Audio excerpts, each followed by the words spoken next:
Welcome to Money, Power, and Influence. I'm your host, LaToya Foster. Money, Power, and Influence is not your average interview show. We're taking you on a unique journey into the lives of the powerful, the prestigious, and the influential. We're talking with them about success, their life's journey, all to inspire you, empower you, inform you, and enlighten you.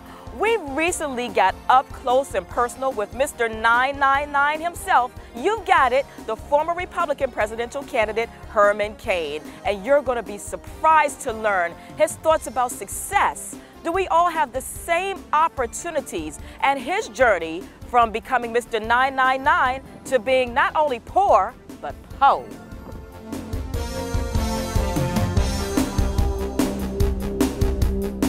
We have the pleasure of being joined by Mr. 999 himself. He's serenading us. We're having testimony.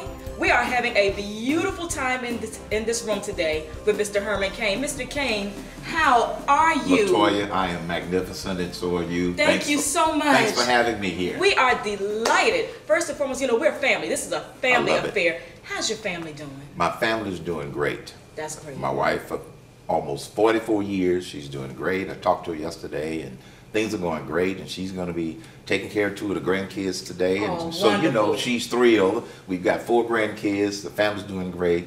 I have a grown son and a grown daughter. My son has 2 sons, and my daughter has a girl and a boy. They're the apple of our eye, and they're the joy of our life. So the family's doing great. Thank you for asking. So the family's had time to heal from the hecticness of this game of politics. Yes. Because it can be a grueling game. Yeah, politics is very grueling. But see, I did something unconventional. This is why they call me the unconventional candidate. All right. I never insisted that my wife be out front and center with me for all of the political appearances. Okay. She wasn't running for president. Right. I was. Right. And so I wanted my family life and my home life to still be sane when I got back home. But is that possible? Yes, I mean, it is. It is possible. See, there's 2 schools of thought when you run for political office. There's the conventional wisdom, which says that the wife has to be there with a painted on smile on her face. Now, I'm not saying that some wives that are there don't want to be there. Right. I think that's wonderful, but that's the key. Right. They want to be there. Right. But my wife didn't want to be there, so I wasn't going to drag her into that. So that made me unconventional.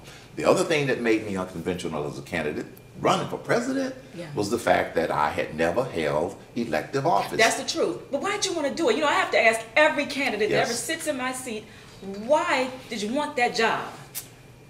I have a mission in life. And at the time that I made the decision to run, I believed that the best way to achieve my personal mission from the time I had cancer up until the present time was to seek the position of President of the United States. So you knew this day was coming? I knew this day was coming. But even though I'm no longer seeking the position, I still have a mission. And my mission is, quite frankly, one of them is to replace the tax code. And you're not going to replace the tax code with the way Congress is split right now. And it's going to have to take a grassroots effort on the part of the American people. I describe it like this. Washington is broken. Yes. They don't fix stuff. They move stuff around. They compromise. They do a little cut here. They'll roll out one set of tax breaks and loopholes, roll in another set. Washington is broken. Right. And the United States is broke. Yeah.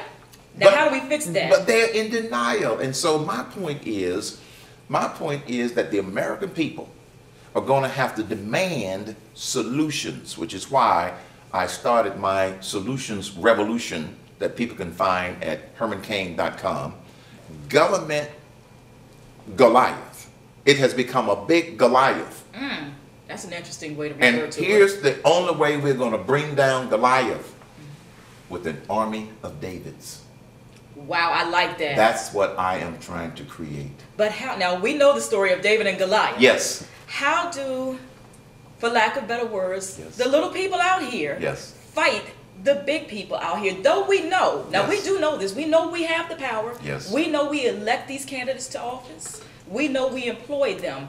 but how do we make them do what we want them to do? We've seen the Occupy movement, we've seen protests, we've seen a number of ways, but what really creates change? What creates change is when you bring all of these groups and all of the people who see themselves as little people together.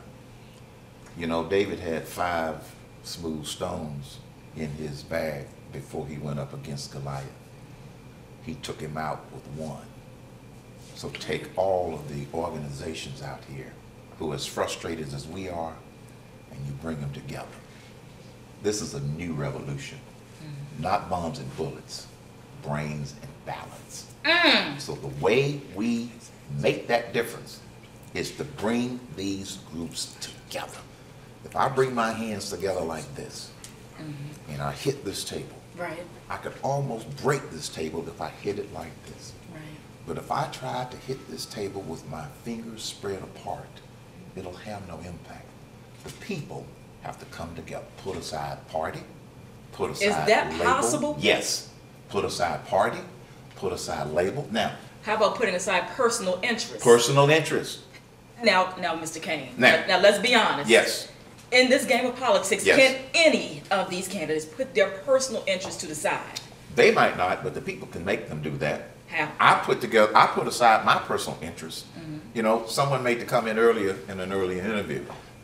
Is this what you're doing full time? Yes. I don't have a job. You want to know why? I'm more focused on this mission. Now, God has blessed me that I don't have to have a 5 days a week, 9 to 5, or whatever, you know, terminology you want to use in terms of a job. God has blessed me, and he's taking care of me while I'm on this mission to try to fundamentally change what's going on in this country. Our biggest domestic challenge is this economy. Absolutely. And the way you fix it, instead of trimming around the edges, is to replace the tax code. And because the American people connected so well with my 999 plan, I wanted to continue to leverage that. So I believe that some people can put away their personal interest, but the people have to demand it. But going back to your original question, how do you get people to do it? You got to get people to come together. You got to be a uniter.